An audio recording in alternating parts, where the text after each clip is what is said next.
Hey guys, gals, non-binary pals, it's your girl Elizabeth here, and I just want to say that this guy right here, legitimately, this Nintendo fanboy spurgs the freak out over indie titles.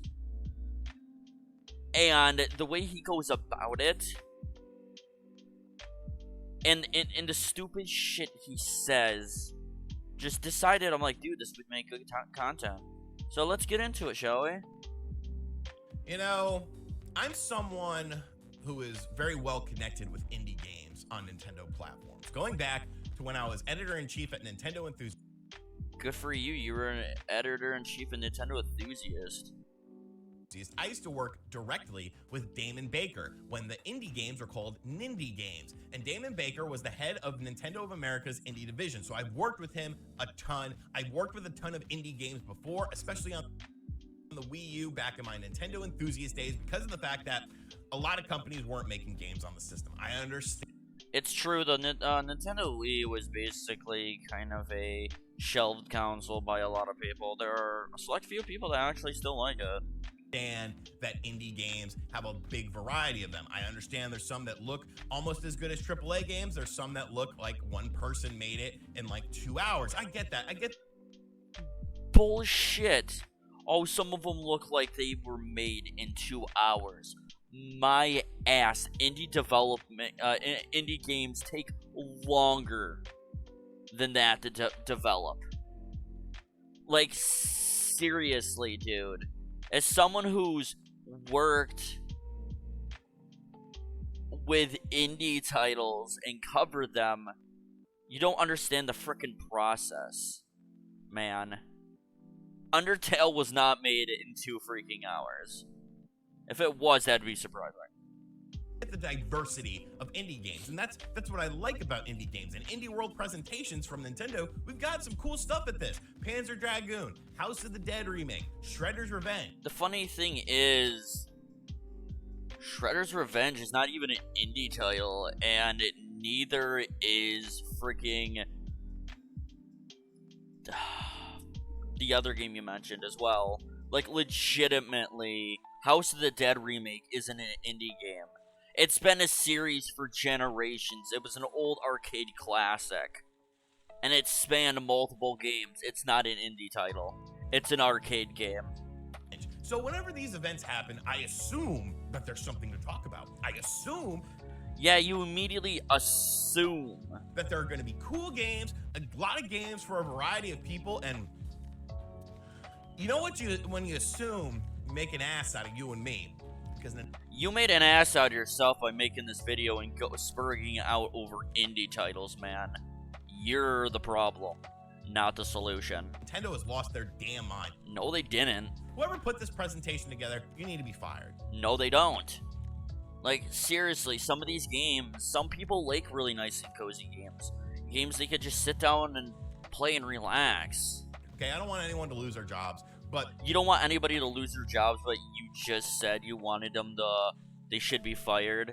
Look at the flip-flopping on this guy. You're not good at your job. Bullshit. They picked the ones that they chose.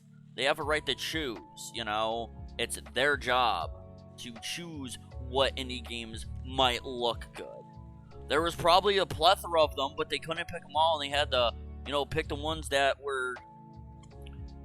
that they wanted to pick. You know, you can't just fucking scream at them.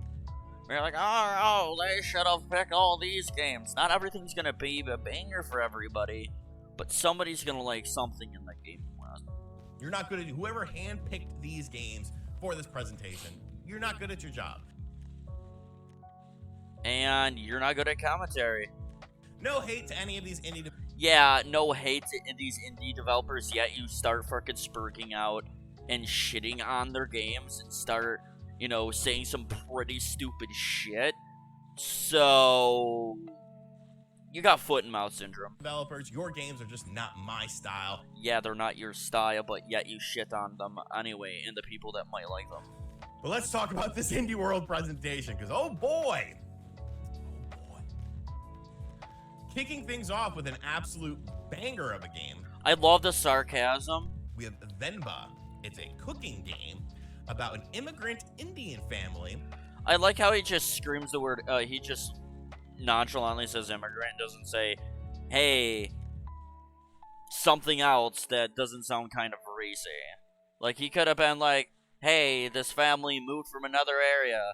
He could have said they immigrated, not just call them frickin' immigrants. He's like, or said, hey, this Indian family moved from another area, moved from their home country to America, and you watch them grow up. Coming to Canada in the 1980s. You cook traditional Middle Eastern Indian dishes. Which is really nice. I like the fact is it shows the culture, shows how these families live and how they grow up and everything. It shows a peek into their world, and it's really nice, and the cultural significance is awesome. You watch your son grow up. I'm not making this up, people.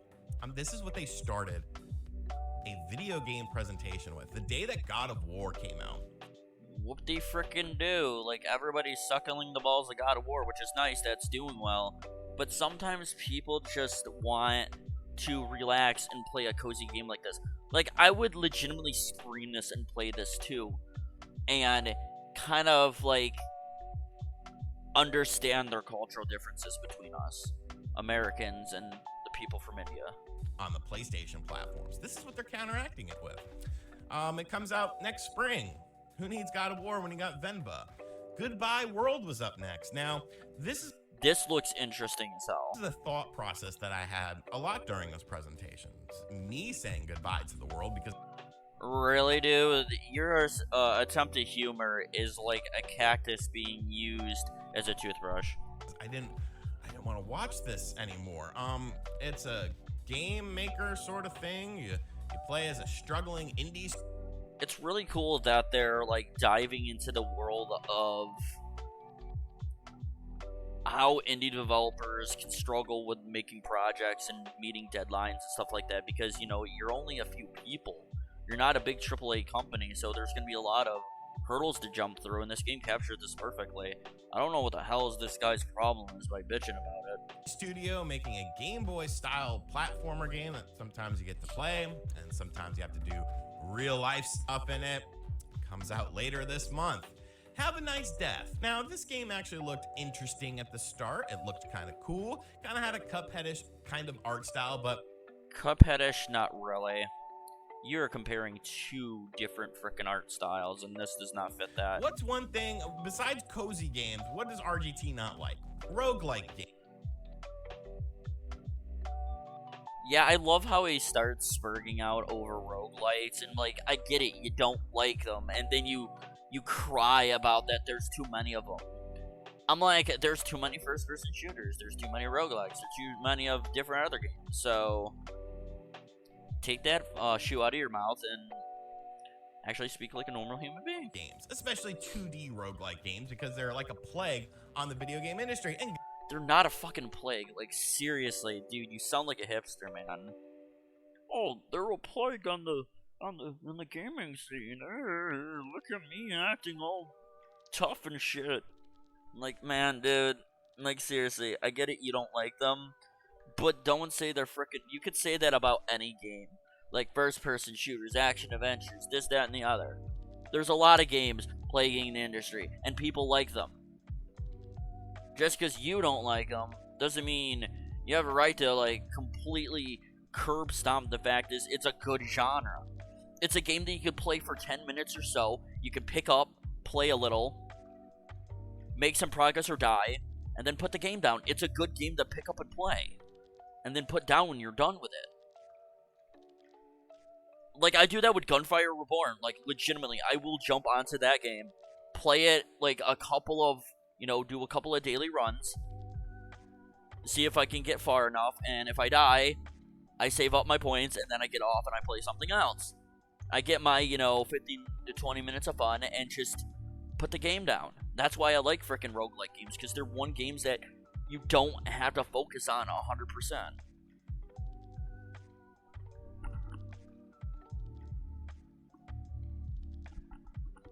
Guess what this is? Oh, it's a roguelike game. There's lots of weapons and spells to use. This game looks hella good, and I really like the art style. Character looks like Death Jr., if you remember that franchise. That franchise is dead. I don't know why the hell you brought it up. So I thought maybe it was a new Death Jr. game, but That's never gonna happen. That game series has been long since dead, dude. They're not gonna revive it, and that's a Sony title. it's not. It's Have a Nice Death. I guess Death is just a generic character that people are using nowadays. It comes out on March 22nd.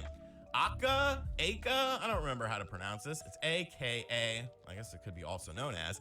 It's a small open world game in which you find inner peace. You take naps. You water plants. You feed animals. You walk around this tiny little island that you're on, finding peace, finding zen. It's like, this game looks like something I would play if I was having a stressful day and I just wanted something to unwind to. And just kind of, I would use it as like a meditation game, and I really love its unique art style, and you're a red panda. And the aesthetic, I think it's Japanese or Chinese aesthetic is really, really freaking nice here. It's fantastic. I absolutely love it. Comes out on December 15th. Pepper Grinder. It's a game published by Digital Devolver. I didn't like it though. Like, you have a drill and you kind of drill. It's kind of like a kind of Shovel Knight-y, I guess you would say. Like, you have a drill and you use the drill to go under things. Do not shit on Digital Devolver. Like, they've been making banger freaking indie hits for years. Devolver Digital legitimately made Enter the Gungeon, Escape the Gungeon, and a bunch of other fantastic titles. The fact is, you're just freaking,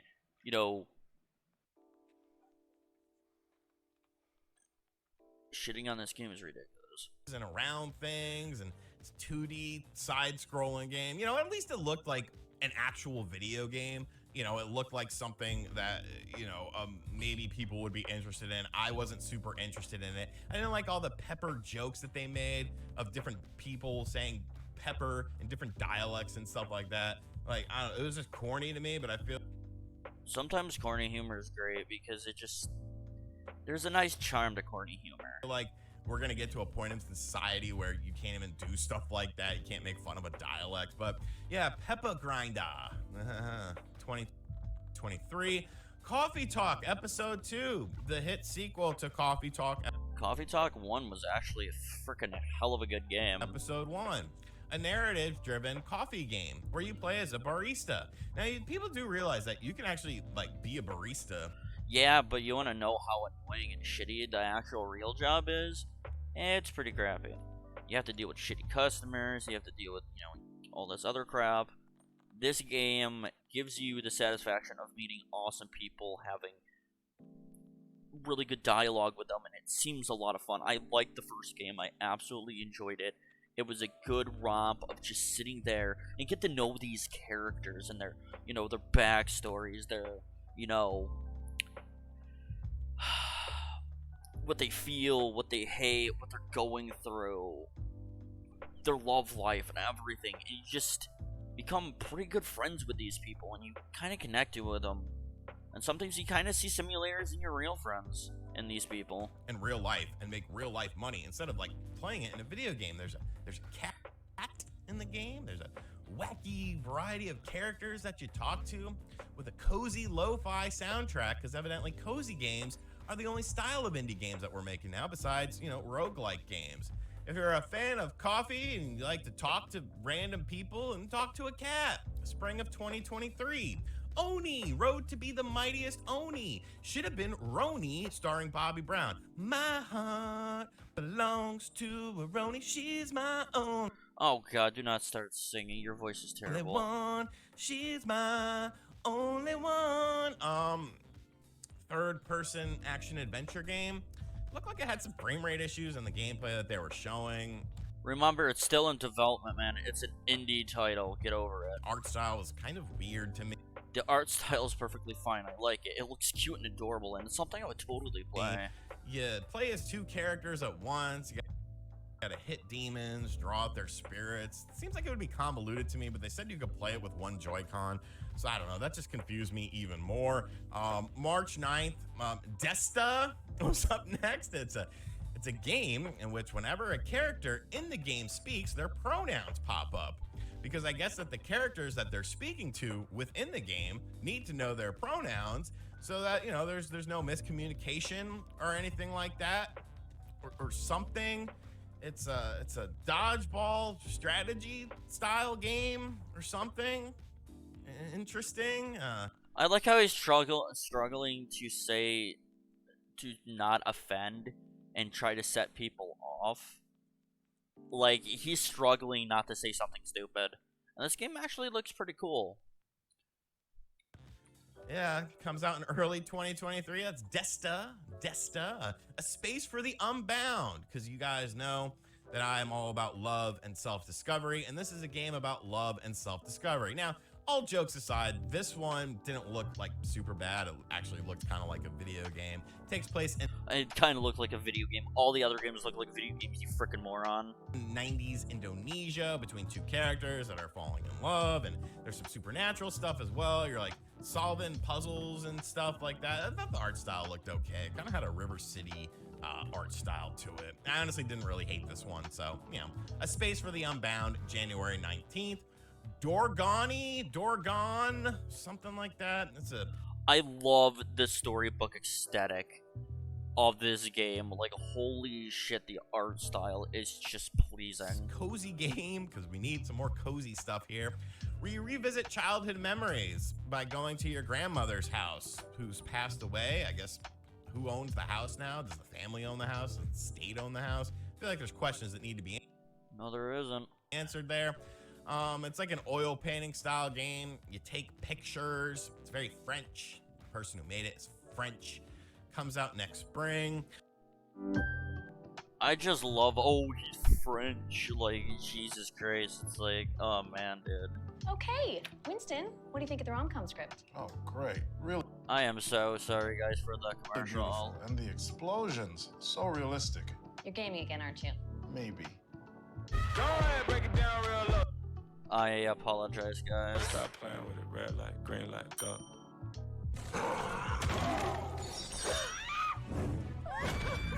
Oh, God. There we go, sorry. Botany Manor. You take care of plants and solve plant-based puzzles. People, I'm not making these games up. I'm showing you the footage from these games. They look fantastic for those who like them. Like, puzzle games are not really my biggest freaking thing, but still, they look interesting as hell. These are real indie games that Nintendo was like, yo, we need to make an indie world presentation, get everyone excited for stuff, and show off this stuff. Botany Manor, you gotta unearth seeds, you gotta pot the seeds, you gotta find an ideal location to put your new plant so that the sun shines upon it. 2023. Once Upon a Chester. It's a game, a traveling musical theater game starring thespian friends, and that's what, you know, those people are called, thespians. It's a game of friendship. You and your friend are trying to like do a diamond heist, but you're trying to like get into like the big musical theater thing to get the chance to heist a diamond. It's funny. It looks goofy, and I like that. Can't, man. I can't. I'm sure these people presenting this game are very nice individuals, but holy hell, man. You gotta read the room at some point. It comes out today. Rogue Legacy 2, the sequel to Rogue Legacy 1, the 2D side-scrolling roguelike game that everyone's been waiting for because there's not enough 2D side-scrolling roguelike games. Comes out Oh my god, dude. Like, seriously, you just really like shitting on roguelikes, don't you? today. Blanca was up next.